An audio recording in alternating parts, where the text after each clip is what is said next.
Shirika moja la kutetea haki za kibinadamu pamoja na viongozi wa jamii ya Maa kutoka kaunti ya Kajiado wamekusanyika leo ili kupinga juhudi zozote za maandamano katika mji wa Kitengela, wakitumia kauli mbiu operesheni Linda Mali. Inaitwa operation Linda Mali. Operation Linda Mali. Operation Linda Mali. Wakizungumza na waandishi wa habari, viongozi hao wameonya wanaosafirisha vijana kutoka maeneo mengine ili kufanyia maandamano katika mji wa Kitengela. Mtu wa kulipwa shilingi 500 ama 1000 aje haribu biashara ya hawa watu. Tumesimama leo kidete tukisema hatutakubaliana na hiyo. Hatutakubaliana na mtu muhalifu. Kwa nini watu wanaletwa kutoka Machakos, kutoka Kayole, kutoka Mlolongo, kutoka Nairobi waje waharibu biashara ya wakina mama hapa na watu wenye biashara zao kama ya maduka? Hatutaki. Kajiado hatutaki hiyo maandamano, tumepinga.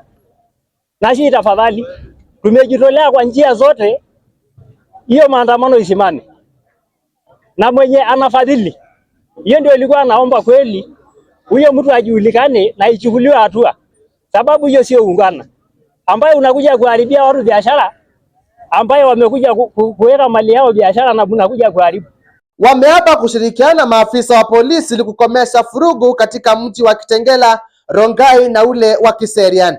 Wale ambao wanakuja kuharibu mali zetu, wewe kuja ukuwe tayari. Wewe kuja na hiyo panga, mimi hujui ile kitu ambayo nitakuja nayo. We are going to protect our business. We are going to protect our shops. Tutakaa macho sawa sawa, hakuna mali yetu ambayo itaharibiwa. Kama serikali wako chonjo kutusaidia sawa, lakini kama hawako sawa, sisi tuko sawa kulinda mali zetu. Vijana waliohudhuria hafla hiyo wameapa kujitenga na maandamano hayo. Sisi kama vijana hapa Kitengela hatuendi maandamano. Hii barabara watu wengi wamekufa sana juu ya maandamano. Hii barabara ya kichinjio.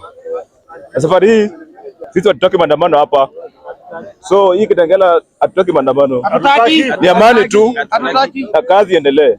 Nikiripotia kutoka wadi ya Kitengela, eneo bunge la Kajiado Mashariki, kaunti ya Kajiado, mimi ni Caleb Musyoki.